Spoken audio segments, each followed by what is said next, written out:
Hey everyone, welcome back to my channel Initial Solution. Today in this tutorial I'm going to show you how to rotate on Android.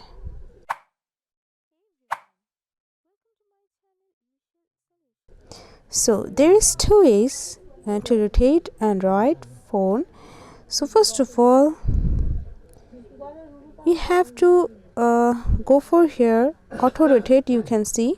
So if I go for this auto rotate on, then if I go for any app here, okay, if I go for YouTube, then if I just, then it's rotate automatically.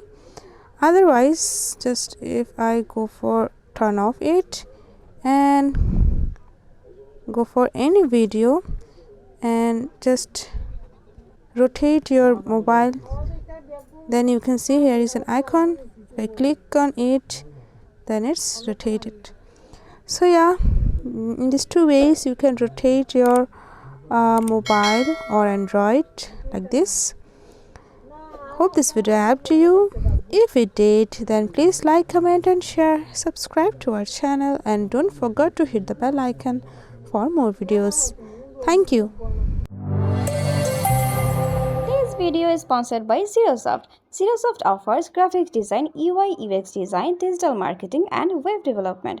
Elevate your brand with Zerosoft today. For more details, check the description box.